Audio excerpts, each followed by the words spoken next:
ಅನುಮಾನಾಸ್ಪದ ರೀತಿಯಲ್ಲಿ ಮಹಿಳೆ ಸಾವು. ಆಡುಗೋಡಿ ಪೊಲೀಸ್ ಠಾಣಾ ವ್ಯಾಪ್ತಿಯಲ್ಲಿ ಘಟನೆ.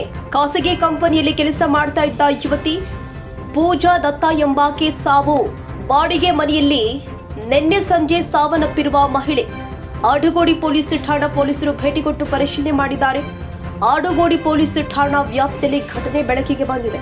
ಬೆತ್ತಲೆ ಸ್ಥಿತಿಯಲ್ಲಿ ಪತ್ತೆಯಾಗಿರುವಂತಹ ಪೂಜಾ ದತ್ತಾ ಮೃತದೇಹ. ಜಾರ್ಖಂಡ್ ಮೂಲದ 34 ವರ್ಷದ ಪೂಜಾ ದತ್ತಾ. ಈ ಹಿಂದೆ ಖಾಸಗಿ ಕಂಪನಿಯಲ್ಲಿ ಕೆಲಸ ಮಾಡ್ತಾ ಇದ್ದ ಪೂಜಾ ದತ್ತಾ ಸದ್ಯ ಎಲ್ಲೂ ಕೂಡ ಕೆಲಸ ಮಾಡ್ತಾ ಇರಲಿಲ್ಲ ಅನ್ನೋದು ಪತ್ತೆಯಾಗಿದೆ. ಮನೆ ಪರಿಶೀಲನೆ ವೇಳೆ ಖಾಸಗಿ ಕಂಪನಿಯ ಐಡಿ ಕಾರ್ಡ್ ಕೂಡ ಪತ್ತೆಯಾಗಿದೆ.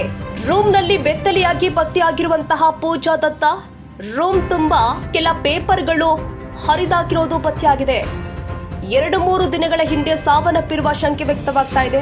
ಕೊಳೆತ ಸ್ಥಿತಿಯಲ್ಲಿ ಪತ್ತೆಯಾಗಿರುವಂತಹ ಯುವತಿಯ ಮೃತದೇಹ.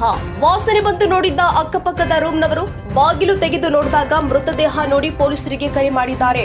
ಸದ್ಯ ಘಟನೆ ಸ್ಥಳಕ್ಕೆ ಭೇಟಿ ಕೊಟ್ಟು ಪರಿಶೀಲನೆ ನಡೆಸುತ್ತಿದ್ದಾರೆ ಪೊಲೀಸರು. ಆತ್ಮಹತ್ಯೆನ ಅಥವಾ ಏನು ಅನ್ನೋದ್ರ ಬಗ್ಗೆ ಪರಿಶೀಲನೆ ನಡೀತಾ ಇದೆ. ಬೆಳಗ್ಗೆ ಒಂದ್ ಟೈಮ್ ವಾಕಿಂಗ್ ಹೋಗ್ತಾ ಇದ್ಲು. ಅದೇ ಒಂಥರ ಸೈಕ್ ಪೇಷಂಟ್ ತರ ಅವರು ಒಬ್ಳೇ ಇರ್ತಾ ಇದ್ಲು. ಬಾಯ್ ಫ್ರೆಂಡ್ ಯಾರೋ ಬರ್ತಾ ಇದ್ದ, ಮಿಡ್ ನೈಟ್ ಅಲ್ಲಿ ಬರ್ತಾ ಇದ್ದ, ಹೋಗ್ತಾ ಇದ್ದ. ಆದ್ಮೇಲೆ ಅವಳು ನಮ್ನ ನೋಡ್ಕೊಂಡೇ ಬರ್ತಾಳೆ. ಬಟ್ ಅವಳ ಮುಖ ನಾವ್ ನೋಡ್ಬಿಟ್ರೆ ಬೈಕೊಂಡ್ ಹೋಗ್ತಾಳೆ ಒಬ್ಬೊಬ್ಳೆ. ಯಾವಾಗ್ಲೂ ಹಂಗೆ ಮಾಡ್ತಾ ಇದ್ಲು ಅವಳು.